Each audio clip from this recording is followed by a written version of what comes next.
ఈ గుడికొచ్చి మనం ప్రసాదం తినకుండా ఎప్పుడైనా వెళ్ళావా? అమ్మా కలుపుతున్నారమ్మా. ఉప్పు కొంచెం తక్కువైంది కదా.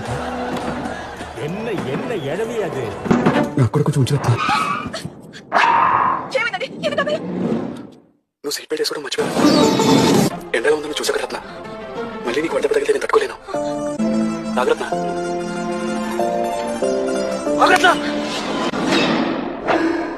కొబ్బరి తినకుండా మనం ఎప్పుడైనా కొబ్బరి బొండం పడేసావా?